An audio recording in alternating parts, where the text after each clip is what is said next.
एक बहुत बड़ा षड्यंत्र धरती पर चला हुआ है आपको मिटाने का। और किस प्रकार से मिटाया जा रहा है? आपके सारे साहित्य को नष्ट भ्रष्ट किया जा रहा है।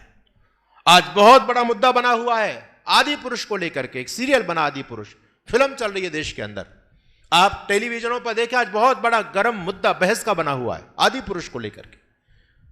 उसमें भगवान राम को क्या बताया जा रहा है? भगवती सीता को क्या दर्शाया जा रहा है उसमें?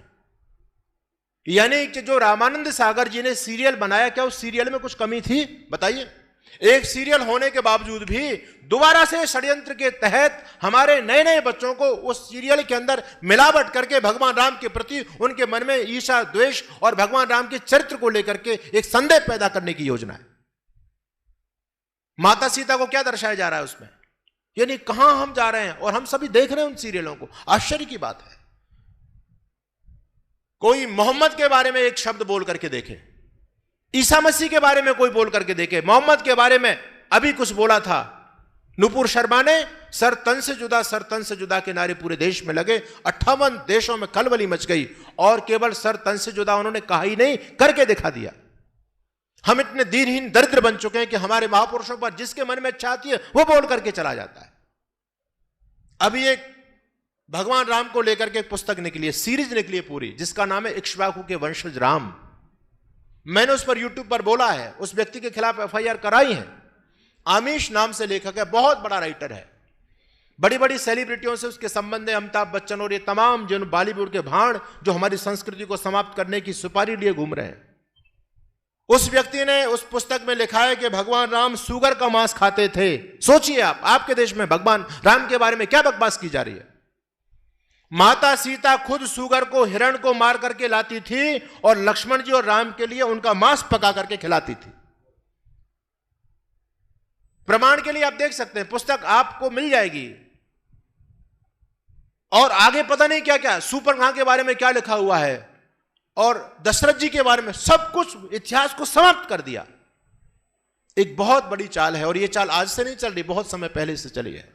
कितने लोग हैं जिन्होंने केरला स्टोरी देखी है? अच्छा, नहीं देखी तो देख लेना, बहुत जरूरी चीज है। और वो स्टोरी नहीं है, वो हकीकत है, हकीकत, कोई ऐसी किस्से कहानी नहीं है उसमें। और उसमें एक पात्र बनी एक लड़की जो हिंदू होने के बाद में मुसलमान बनी, और जब वो मुसलमान बनी तो मुसलमान बनने के बाद में इतना वैमनुष्य उसके मन के अंदर उसके परिवार के बारे में पैदा किया गया, उस लड़की ने खुद अपने बाप के मुंह पर थूक दिया। सिखाते हैं ये तो, इनके धर्म ग्रंथ बता रहे हैं इस बात को। भाई तुम सच्चे मुसलमान तभी हो जब काफिरों को थूक चटाओगे, इसलिए खाने में थूकेंगे। और बहुत से बेशरम ऐसे तो पेशाब भी कर जाते हैं, इसलिए सतर्क सावधान होने की आवश्यकता, इनका बाइकाट होना चाहिए। आपको चाहे 2 रुपए महंगी चीज मिल जाए, महानुभावो, अपने भाइयों से खरीदो। अरे 2 रुपए बचा करके तुम संपत्ति इकट्ठी तो कर लोगे, लेकिन ये संपत्ति तुम्हारे काम आने वाली नहीं है, उन्हीं के काम आएगी। इसलिए थोड़ा बहुत लोभ आपका घातक सिद्ध हो सकता है। रोजगार तो अपने लोगों को दो, वो तो सरेआम इस बात को कहते हैं। लेकिन हम जरा उदारतावादी बनते हैं, बस हम तो कहते हैं ये तो बेकार की बात करते हैं, लड़ाने झगड़ाने की बात करते हैं। सब प्रेम से, भाईचारे से, सब मिल करके रहो। ये मूर्खता केवल हिंदू के मस्तिष्क में भरी हुई है। जब तक हम कट्टर नहीं बनेंगे अपने धर्म और संस्कृति के प्रति, तब तक हम अपने नैतिक मूल्यों की रक्षा कर ही नहीं सकते। कट्टर बनने की आवश्यकता है। मैं आपके बीच में निवेदन कर रहा हूं, आप केरला स्टोरी को देखिए। उसमें वो लड़की अपने जब पिता के मुंह पर थूक देती है, आखिर जब उन जिहादियों के चक्कर में फंस करके उसकी दुर्गति होती है और किसी प्रकार से उनके चंगुल से निकल जाती है, तो अपने पिता से वो प्रश्न करती है। और वो प्रश्न केवल उसी लड़की का नहीं है, हर सनातनी लड़की का अपने बाप से प्रश्न है ये। वो कहती है, पिताजी काश यदि आपने मुझे पहले अपने धर्म के बारे में बताया होता, आपने पहले हमको अपने महापुरुषों के बारे में बताया होता, तो हम कभी भी अपने सनातन धर्म को छोड़कर के विधर्मियों के चंगुल में नहीं फंसते। क्या क्या प्रश्न कर रहे हैं वो कहते हैं, एक तुम्हारा महापुरुष तो ऐसा है भगवान जिसको तुम पूजते हो, जो रोज नई नई गर्लफ्रेंड बना रहा है। डायलॉग उस फिल्म के अंदर किस पर टिप्पणी की गई, किसके चरित्र पर उंगली उठाई गई? बताइए। भगवान योगेश्वर कृष्ण के चरित्र पर उंगली उठाई गई। कहते हैं, एक तो भगवान तुम्हारा ऐसा जिसको गर्लफ्रेंडों से फुर्सत ही नहीं है, एक भगवान तुम्हारा ऐसा जिसको तुम संसार का बनाने वाला मानते हो, और उसकी पत्नी को दूसरा व्यक्ति उठा ले गया। उसको अपनी पत्नी का ही पता नहीं चल रहा है कि उसकी पत्नी कहां गई, और अपनी पत्नी के खोज के लिए बंदरों को भेज रहा है, और तुम उन बंदरों को पूज रहे हो।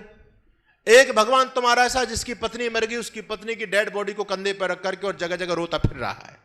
ऐसे ऐसे प्रश्न किए हैं। मुझे बताओ, आपके बच्चों से आज कोई प्रश्न कर दें तो आपके बच्चे क्या उन प्रश्नों का जवाब दे पाएंगे? बिल्कुल शून्य। हम अपने बच्चों के लिए प्रॉपर्टी खूब दे रहे हैं, लेकिन याद रखना इन चीजों की भी शिक्षा अपने बच्चों को जरूर दो।